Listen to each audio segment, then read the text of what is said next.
Hey there, Pursuing Freedom friends and followers. Thanks for being with us today. I'm super excited. I've got my first Philly girl on the show. And as a Philly girl myself, I just know that this is going to be an easy and fun chat that we're going to have here. So Tina Elmer is with Berkshire Hathaway in Philadelphia area. And she's been in real estate for 15 years. She's part of the Just Sold Philly group, which is a small which is a subsidiary of the Robin Gordon Group. And they're currently number one in Berkshire Hathaway in their region. She's doing a ton of business. She's got a great personality, and we're going to have a lot of fun. So let's just dig in with no further ado. So Tina, tell us a little bit about your backstory. How did you get started in this industry? What's your journey been like since then? And we'll just kind of jump right in. Awesome. Well, thanks, Erin, for having me. I appreciate it. Obviously, shout out for the Philly. I feel like Philly people connect wherever you are. Totally. It's like near and dear to our hearts. So real estate, I've always been in a sales role of some sort. And my grandmother had a business in the shore, at the Jersey Shore, which is, like a hour-long drive from Philadelphia, and always saw how hard I was working. It was like, you should work for yourself if you're going to work that hard. So she was always in my ear, and one day I decided to just take the chance on myself. She helped. She's like, I'll pay for your classes. So it's sort of a no-brainer at that point. So I got my license in New Jersey, started working at the Jersey Shore market, which is a summer home market, definitely different, second home. And I was young, so I feel like maybe people didn't take me as seriously. I ended up doing a lot of rentals, but I think once you're from Philadelphia, your heart's there. So I was commuting and I was living at the shore sometimes, but it was not really an ideal life for me. So luckily, Pennsylvania and New Jersey are reciprocal. It was very easy for me to get my PA license. So I had a friend who was in the business in Center City, Philadelphia, convinced me to go do it. So I did, and got started. So I started on a team initially, with friends, and it was a great learning experience. But for various reasons, I wasn't growing the way that I thought I could. And then I'd even explored maybe joining some other teams, where I felt like maybe I had more of a place for me. But that never panned out. So I was like, I guess I'm doing this on my own. So I just sort of dove in, and I started working. Actually, originally I'd called myself Welcome Home Philly, and I was still under Berkshire Hathaway. And from there, it was great. I had people working with me, but still, like, life started happening a little bit. So I missed some of that team dynamic. So Robin Gordon and I were always constantly referring things to each other. She's our suburban counterpart, and she is really like a powerhouse on the main line in Philadelphia, sells a lot of very high-end homes. Our team collectively did, I think, like almost 250 million last year. So it's a large, machine, and but there's not a lot of members. I mean, we're not like, a big team. We're still have a boutique feel in a lot of ways. And Philadelphia, a lot of people sell their large home in the suburbs and then move to the city. So, we saw an opportunity, we joined up, and now I've expanded. And now I'm sort of not just handling a lot of empty nesters, we're sort of re-engaging a lot of different aspects of the business that I've done my whole career. So I hired 2 other girls, and now we're sort of calling ourselves Just Sold Philly, and that's, where we're at today. So it takes us up to today. Awesome. Well, it's an awesome story. I have so many questions. First of all, talk to me a little bit about that experience of getting initially started with your grandmother at the Jersey Shore, which is a different market completely, obviously, than the city of Philadelphia. Did you find that were you in Jersey market for a little while there, or I was there for a few years. I would say I gave it like a 2-year stint, and really, like, as like 25 to 27-ish year old, you're like, this isn't really my scene. It's awesome in the summer, But in the winter, it was just, so I was driving a lot back and forth, but I still kept my license because it is, and I did a lot of referral business after the fact. And my grandmother ended up selling her business shortly after I left because she was getting closer to retirement. But so the timing all worked out in the long run. But yeah, it was like a 2-year. But it was good. You learn a little bit of everything, I think, when you handle different aspects in different marketplaces. Well, I actually just think it's really interesting that you followed your gut and you made that transition to Philly because, the first 2 years in real estate, let's be real, it's hard, like you're just throwing stuff against the wall and seeing what sticks and then kind of trying to make it all work, right? So by the time you're 2 years into it, you've gained some traction. Was it like scary at all for you to take that leap and just kind of head over to Philly and start all over again? Or did you feel like everything that you learned made it easy in some way to start again? Because I think a lot of people in the real estate industry do feel stuck geographically. Once they've started their business, it's like a black and white rule. Well, I could never move because I'd have to start all over again. So that's a big deal, I think, in this business. Yeah. You did that. What was that like? Yeah, 100%. Well, I think that I'm a believer in, like, if you work on your skill set, that skill set can go anywhere, so it doesn't matter what industry. Like, if you learn how to, put the customer first and put the client first and work on your sales skills and immerse yourself in whatever it is, the technology, the market information, I don't think that you necessarily are stuck in one location. I certainly think that if you have a success in one location, that there's not necessarily need to move. But I did, while I was doing well, I don't think I was at a place where I was like ever going to be satisfied with, like, I felt like I saw a plateau for me there.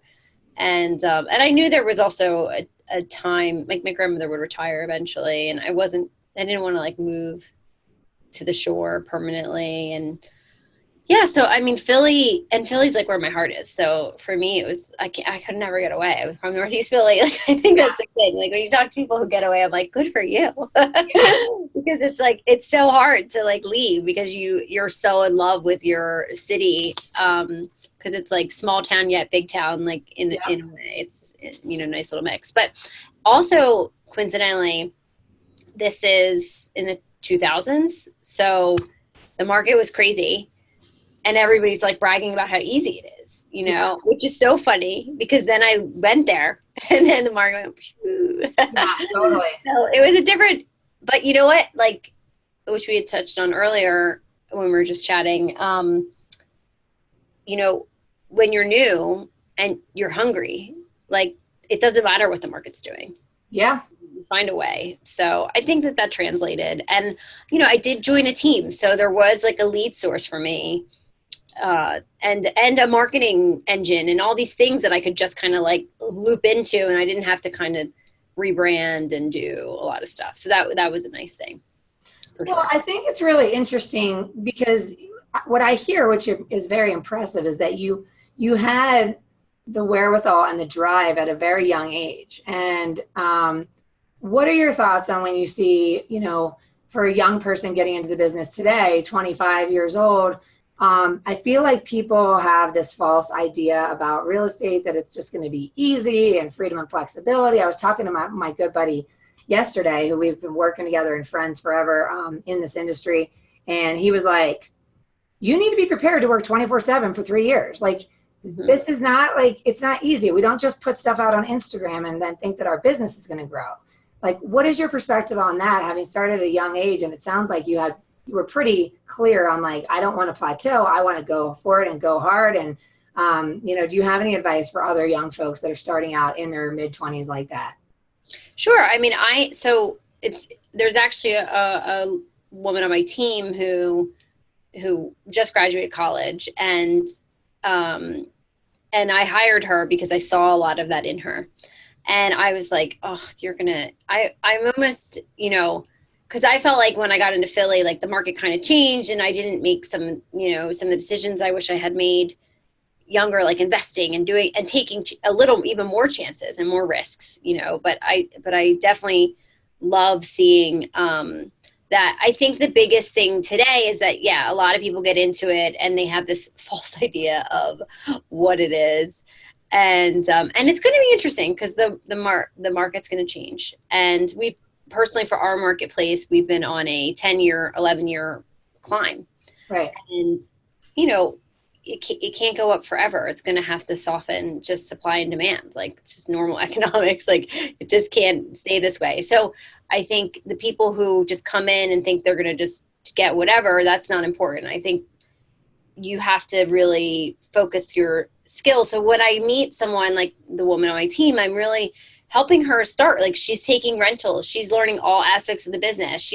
So that I think when the market starts to shift and people are more, they're really like caring about who they work with, when that really matters, when who you work with really matters, because the marketing is different and people don't want to just trust anybody.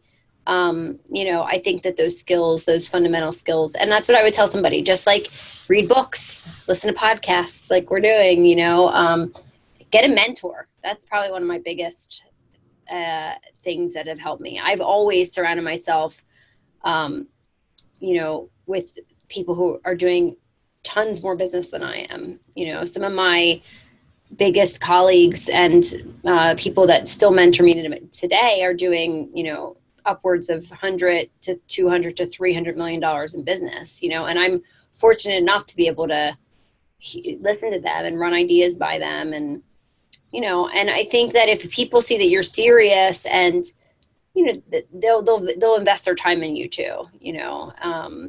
So, and I think that it can't just be about the flash and the excitement. And especially now in today's world where there's like social media and Instagram and everything looks so exciting. You know, the truth is that's, you know, that's not really what it is. It's like about, like, it's funny. I keep saying that I need to do a piece on Instagram or social media about like reality versus perception. Like where you see like a perfectly staged home, but then the other side of the picture is like the realtor, like cleaning the plates and fluffing the pillows and doing all the things. Really, it's work. It's not like all glitz and glam, you know. But I think that that's when I direct people in the business and when I talk to younger people, I just like mentoring, reading, getting classes, sitting as many open houses as you can, because to me, you know, we pay a lot of money to get out into the public, and there's your free marketing to get out there to community events, like things like that. So yeah. Well, when you mentioned the books piece, ironically, that was a part of the conversation I had yesterday, and talking about how if someone's new in the business and they can't justify the expense of hiring a business coach, for example, just read as many books as you can. And he's a leader in his organization. He was talking about how he sent something out in the organization Facebook group, letting them know that there's like 100 books on his bookshelf in his office. And if anybody wants to come and borrow a book, like from the library of his past reading, and, you know, only one person came. And it's like, I think that people underestimate the power of the mentoring that you can receive from people you've never met, that have written books, that have basically been through what you're trying to get through and are going to tell you how to get through it faster. It's like, go absorb the knowledge of other people that have gone ahead of you and speed up your trajectory. And there's so many people that don't take the time to read, and it blows my mind. I mean, I could list like 10 books off the top of my head that have completely changed my life, and I've read them over and over again. And some of them are real estate specific, some of them are mindset, some of them are financial, whatever. Yeah. What's one of the best ones that you've read? I'm just curious. I mean, I'm like a big Tim Ferriss person right now. So like Tools of Titans is a great one. Yeah. You know, obviously Steve Covey, that's the 7 Habits. It's like, and even, you know, Millionaire Realtor, like Gary Keller, like there's just, you know, there's some, and actually like what I would say, because now my life's a little different because I have younger children and I don't have as much time as I would like. You know, my books are about like time blocking and making checklists. And one of the greatest things I ever invested in for me is an app that's called Blinkist. What's it called? It's called Blinkist, Blinkist. Okay. And it's a $60 a year. I don't even know. It's like, you know, it's a fee, maybe $100 a year. but it takes every book, like not every book, but it has like a huge library, whatever you want, like whether it's mindfulness, whether it's parenting, whatever it is, right? Yeah. Getting healthy. They take books and they basically do like cliff notes, and you can do audible cliff notes on these books. And so books that I've read that I haven't, like Rich Dad Poor Dad, like that I haven't like, revisited in a while, like it's nice to just listen to like a 15 to 20 minute breakdown of that book and like remember the principles and be like, oh yeah, I forgot about that. And just for people who don't have a lot of time, like there's no excuse to not take 10 minutes and, listen to a book. Rich Dad Poor Dad was the first business book I ever read. My first boss in the mortgage business in 2007, he said, congratulations. When I went from being an employee, like I was the marketing assistant, front desk person, basically. And then I became a loan officer, got licensed. And he was like, congratulations, you just moved from the E quadrant to the S, from employee to self-employed. Yeah. He's like, next up is investing in real estate and then business owner, like work your way through it. And it was it was a pivotal point in my life, like a turning point to start to realize that a book like that could have such an impact on your life, and then to go on from there. I'm so excited. Bob Berg is going to be on the show, who wrote The Go-Giver. Oh yeah. I'm interviewing him next week, and I'm like, oh my gosh, he's so responsive. If you reach out to him on social media, like he is the epitome of demonstrating what he talks about, like, practice what you preach. And he totally responded within 5 minutes and was like, I'd love to, and we're going to have him on the show. So I'm really excited. Great. That's awesome. Yeah, I mean, let's back up a little bit here, because you glazed over a number that is quite awe-inspiring, which is that 250 million in volume, and you've talked about skills and having, and the machine that you've got going on. And so let's dig in a little bit into number one. When someone hears a number like that, a lot of people are thinking like, what the hell? How is that possible? So, and you're a mom to a 9-month-old and a 3-year-old. So talk to me a little bit about when did it click for you? Like, what was the moment where you realized that this is what works for me? Because what's fascinating about this podcast is that we've learned so many different strategies, so many different personalities, so much diversity, and yet so much opportunity for abundance for all. So what is it for you that you feel like has been the key to your growth and your success over your journey? I mean, there's so much, obviously I do think that getting mentoring and getting a mentor initially is a big thing, and systems is a big thing. I feel like I have my own systems. It's not necessarily that anybody else can jump in, but keeping the sales funnel, like that's like keeping just constantly trying to also, even though you're getting caught up in transactions and stuff, like just keeping, where's the new business coming from? I think knowing when to, the one thing that I feel like I've been good at in my career is knowing when to like, if something's sucking too much time, like either when to hand it off, or which comes with experience, when to press forward.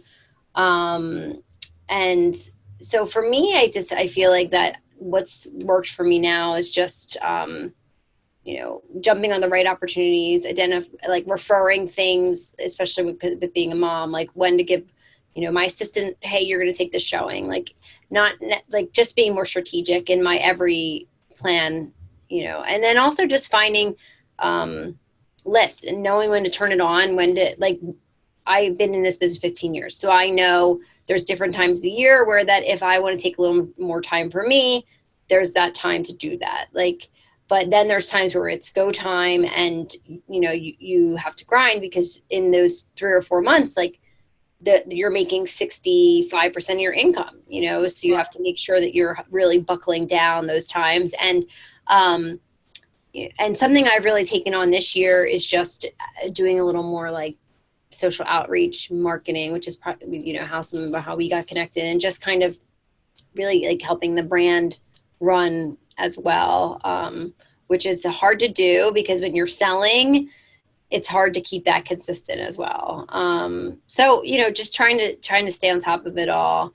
But I think help, you can't do it by yourself. And I think that, getting people who are experts, I mean, we have some, there's people out there that will just manage transactions for you, and,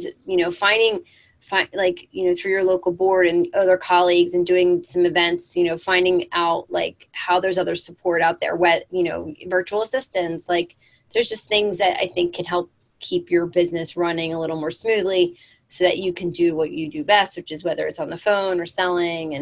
And then honestly, like just constantly educating yourself and training. But I think for me, like the principle of it all is just your client. I was listening to something recently, and it wasn't that like the client's always right. That's not the mantra. The mantra should be the client's always first, because it's like, if you have that mentality, like, is this best for my client? And you lead with that, I think that you're always successful follow, So what does it look like for you in terms of like minimum standards for your sales process? Because it sounds like, from what I'm hearing, you're pretty disciplined. Do you have like a game plan for success, a minimum standard of like what I'm going to get done on a daily, weekly, monthly basis? Are you tracking that activity? What does that mean for you? Is it more face-to-face? I mean, no, I'm not as like, so I know when, like, I'm good at certain things. So like, I know that if I get on the phone or if I go out and meet people, that like, I usually do pretty well. So open houses are great for me, because I almost walk away with at least like a new client or a new listing, or, pretty much if I sit like 4 open or 2 open houses a month, like on a Saturday or a Sunday, in a day, I usually get like some new business. So I have that. And then my referral network's really huge.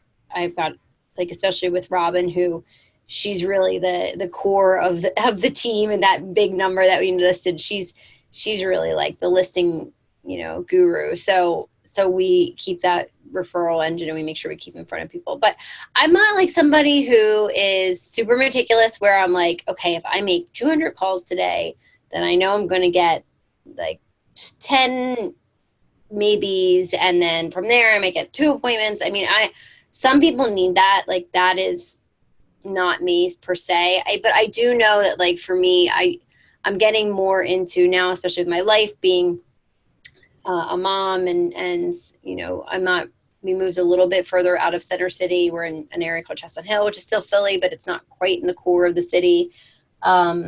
Just utilizing my time as well as I can. And there's days where the schedule does not happen.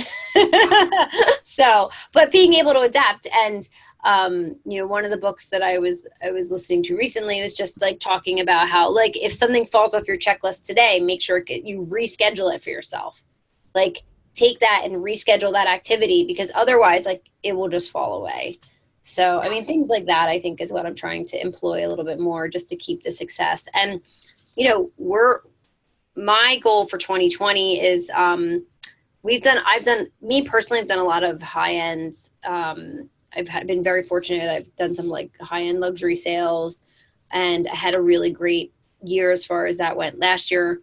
I still think, that will continue, but I also, see a need, and I'm like, we can fill that need. So my team and I are sort of collectively putting materials together and, and offering some unique perspective so that we can go out and now prospect there, So I think when you identify like, hey, here's a neighborhood, or here's a group of people that I feel like are underserved from the real estate perspective, like let's market ourselves to them a little bit more, and just kind of learning your marketplace and seeing where you can fit in the best will really enable you to be more successful.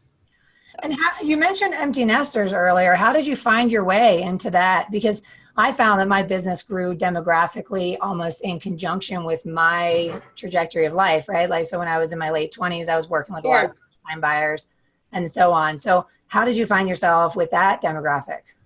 Well, so that's where partnering up with someone is great. Like, if you're in a metropolitan area, and you know that, hey, people don't stay in this area all that long, and in 5 to 7 years, they're going to go to this area, right? like, but I don't necessarily want to drive to that area Right. and work both and try to be the master of everything, and fail. So Yeah. I'm going to be the master of this area, but I'm going to partner up. Like, we can offer a service. So I saw that happening over and over again. And with me and this woman, Robin Gordon, who, she was selling a lot of stuff. And I was like, Robin, there's an opportunity there, because people are selling their huge 5,000, 7,000 square foot homes. And like, where are they going? They're going back to the city. They're coming back to like the condo life. So let's find a way that we can bridge that gap between the two. And, and it has worked for us very well. And then within that, people then talk to other people, and we've been able to, it's not necessarily just always that she sold them and then I help them buy. Now Right. they're, it's gone beyond that, but because you then become like an expert in the condo market, and which buildings are priced for, like, what their price per square foot is, and what's a value, what's not, but maybe that's okay. Like, just that you at least share that knowledge with people. Yeah. Well, I think that's a really powerful thing, because you mentioned, I identified a need, and then I became an expert in that area, and then people start talking about it, and now you're identifying another niche of some sort that you want to try to serve, and create a strategy to do so. And one of the things I heard in a coaching program years ago was focus creates fire, and fire spreads. So we did this exercise of literally deciding on a demographic or a subset of the community that we feel passionately interested in serving. That could mean veterans. It could mean a certain area. It could be empty nesters. It could be, and in my case, it was teachers. And I decided I had been a teacher. I take issue with the fact that teachers aren't well paid, when we all need good teachers to be successful in anything and whatever. And so essentially you decide you're going to serve this community, and you're going to focus on this community. And it really has nothing to do with real estate necessarily, but you start reaching out to other service providers that also want to serve this community. And as you're doing it, you've got to focus, and then you start talking with other people about how you're going to provide value in this subset. And then that creates the fire, and then the fire spreads. And all of a sudden business starts coming as a byproduct of you simply just like getting into activity around something you're truly passionate about and care about. And because you're passionate about it, there's a magnetism. Like, you end up attracting business from all different angles that has nothing to do with the little project that you're working on. So it's really interesting that I think that people don't realize that you can get very specific and pour energy into something that excites you in some way. And then all of a sudden your business is growing, because you're basically like, your energy is on a different plane, and you just Sure. attract it, Yeah. I think that if you get attached to just one aspect of, like, people like, oh, I'm going to make so much money in real estate, or, sales and commissions. Like, I think that if you're not like finding some kind of purpose too, that over time, like, whatever that is won't help. Like, it will fizzle out. You do have to sort of attach to, like you say, a need, and I think that just gives you more purpose, like, and there's power in that for sure. 100%. Well, I just want to ask you about one other thing, because I actually met Tina because I stumbled across her Instagram profile and was like, ooh, Philly girl, an all-female team like me. And I don't know, stalked her on Facebook, and we have a million friends in common. So it's just kind of like, oh my God, I need to meet this girl. But I am curious about how you've gone about building that following on Instagram, because you do have over 5,000 followers. And do you have any advice for, number one, how did you learn to leverage social media? How are you implementing it? Are you doing it yourself, or how do you outsource that? And then is there a strategy that you could share in terms of becoming more visible and providing content that people actually want to consume? Sure. So, I feel like video, gosh, I got in the video game so long ago, and I didn't stick with it as much as I wished I would. So it's funny, because like, there's like these old YouTube videos that I watched. I was like, wow, I was really trying there. It's like, they're pretty bad. I had like a flip camera, which people already even know what that is, but it was like this little like camera that my assistant would take out, and it would be like a one take kind of thing. It wasn't like there was any editing. There's, it's not nearly the way it is now. I mean, people weren't taking video on their phone. It was like, in 2008, 9, and 10. Yeah.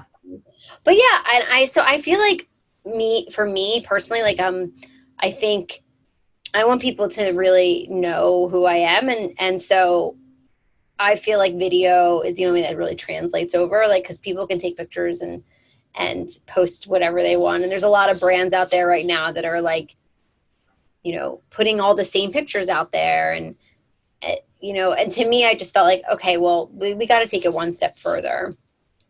So that's been a big piece of my strategy, is video. And, with that, I want to be able to just, I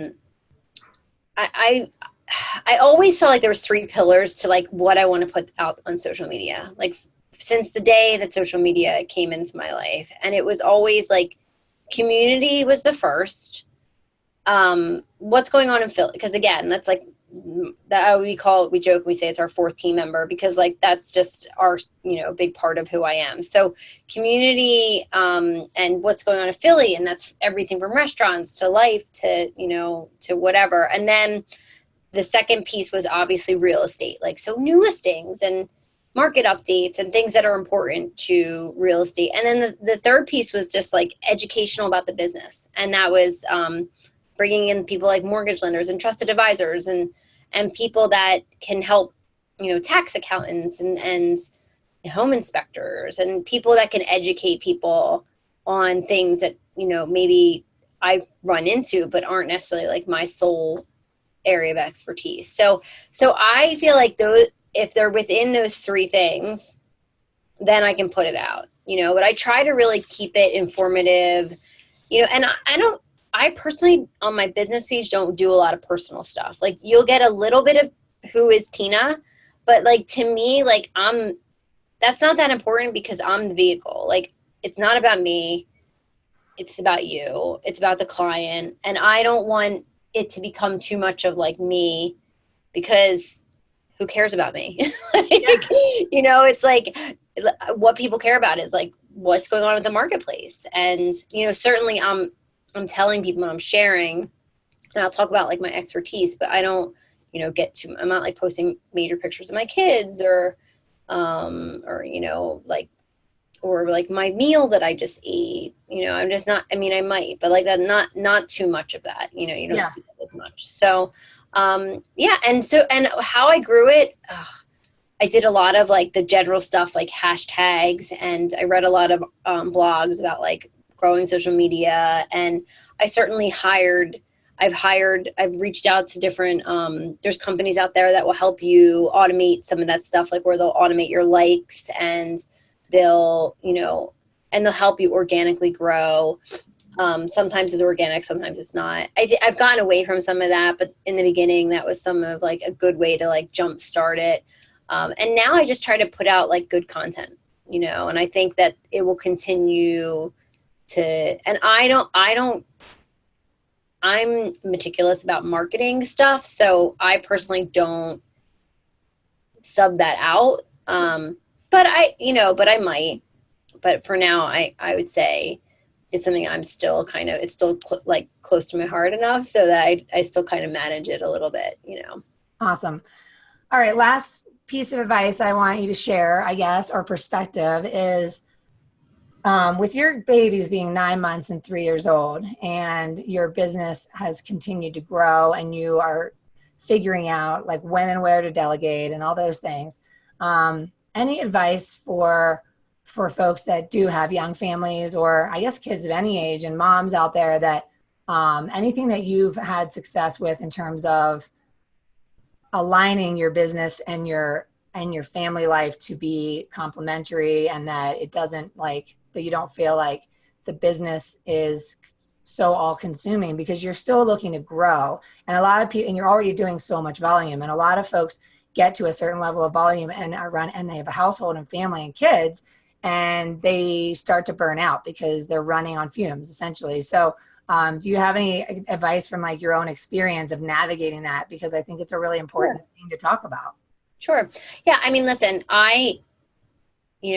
there's me before kids and there's me after kids. Like, so I certainly think that, I'm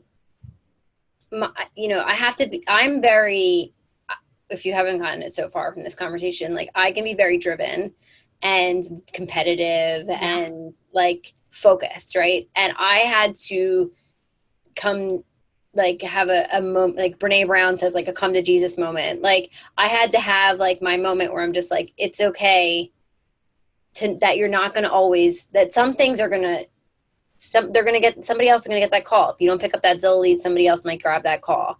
And that's okay because the right opportunities will come. And I think I've just chosen to try and be the best I can be at everything. And just mentally, that's sort of, as long as I have that, obviously when you're raising 2 kids, like that's their well-being is first and foremost. So when I'm at work, I'm committed to work, and when I'm with them, I try to really be committed to them. And what's helped me is that, and if you're by yourself, you're a solo agent, just find like an adversary or not an adversary, excuse me, not an adversary, find someone who is like, can assist you and be like your pal and your partner in some ways that you can, that you guys can and complement each other on some level. That if you're, even if it's like, hey, I'm away, can you help me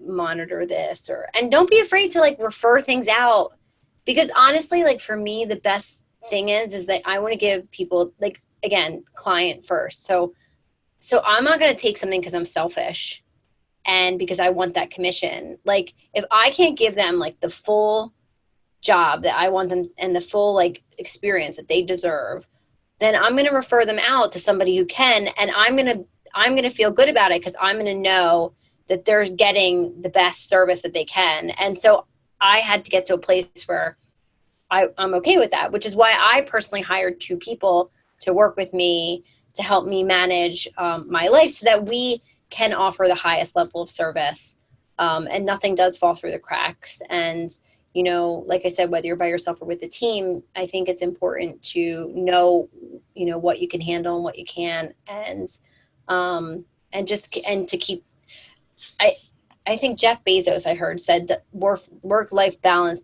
he doesn't believe in that statement. He believes in work-life harmony. Yep. And to me, it like resonated because I'm just like, that's what I want. Like, it's never going to be perfect all the time, and we are in a business that people have literally called me or emailed me at like 3 a.m, and I might write back. I mean, I don't, you never know, but I think it's just about like knowing, being okay with limits and setting limits, and when you can't give the highest level of service, like to be okay with having a partner or having someone to help you and jump in, and but still being on top of things. Like don't abandon that person or let it go. I mean, still be in contact and caring but yeah, I mean, and so for me, now that my life is getting a little more predictable again, I can, I don't have to delegate as much, which is nice. But certainly I think it's important to just be realistic. It's probably like my biggest piece of advice, and don't take on more than you can chew, because then everything suffers. So yeah, totally. Well, what's next for you? What do you see in the future? Or do you see yourself having a growing team, or do you see yourself staying small and mighty, but you see your volume growing with the growing? Yeah. Sure. I mean, for us, like, so I definitely think that I hired 2 newer agents, and, I think for us that we are younger. In some ways, we have a lot of experience because we're part of like a large team that has a lot of experience. We have a lot of success, but also, we keep growing. I don't think I'll ever see our little group as like a huge production. I like, certainly we might have a few more members, and but I think I like a boutique feel rather than like an army of people out there. Yeah. you know, but I think for us, like we just want to keep identifying the need. And I think, especially in this world of like women rock stars out there, you know, I think that for us, like, I just want us to really make a name in our marketplace, because, you know, we are a male-centric marketplace, which is great. And, you know, there's a lot of strong, awesome women too in our business, but I think that there's definitely an opportunity for different things to, you know, keep evolving. So, you know, so I feel like we just want to keep biting off more of the pie. I love it. You know, well, so. Well, first of all, I really appreciate you taking the time to being on the show, especially because I just randomly, you know, cyber stalked you. But how can folks get in touch with you if they either know someone who's buying or selling in Philadelphia and want to refer to you, or I'm like, I need to get my real estate license so I can be referring the deals now, because like, yeah, totally. Well, or regardless, I mean, I refer them regardless. I shouldn't have said that, but I was thinking about like referrals for realtors. I'm like, man, if I was a real estate agent, I would just try to refer as much as I possibly could, because like, that's fantastic, you know? Totally. But anyway, how can folks get a hold of you? What's the best way to find you and follow you and all that kind of stuff? Sure. So Just Sold Philly is my Instagram. And also I have a Just Sold Philly page on Facebook. So you can find me either way that way. Tina Elmer on Facebook. And then justsoldphilly.com is also, you know, my website. So it has all my contact information there as well. And that's really the best way to reach me. I'm on there a lot, so I do check messages, you know, and I would love, I follow people back. So, but like, you know, I'm here to, you know, I don't know how much advice I always have, but if I can ever help anybody with anything, you know, love to share the wealth, because people did that for me, and I think paying it forward is the only way to get through this world. So. Oh, I love that. Well, if you're listening, guys, make sure to follow Tina on Just Sold Philly. I highly recommend that you do what Tina's suggesting, and just be hungry. Just follow what other people are doing. It's not rocket science in this business. It's hard work, but it's also like, get clear on what the work is you need to do. And you can really simplify and have fast success by learning from those who have gone before you. So Tina, you're a great example to all of us, and I appreciate you. And for all of you guys listening, as always, I would implore you to subscribe to the podcast on YouTube and iTunes, on your app, on your phone. Leave us a review if you're enjoying the content. It helps us continue to attract awesome guests like Tina and get this content found for folks that need it. And also, just a heads up that if you are following me on Pursuing Freedom Official on Instagram, we are launching some group coaching programs that consist of 5 calls bi-weekly starting in September. And this is a program to help you get clear on your goals, review your year-to-date, figure out where you want to go from here, and then dig into action plans and getting into activities so you can hit that fourth quarter strong and have huge momentum for 2020. I love and appreciate all of you guys for being here. Thank you so much. Thanks again, Tina. No problem. Thank you. All right. Have a great day, everyone. Go out and enjoy that life.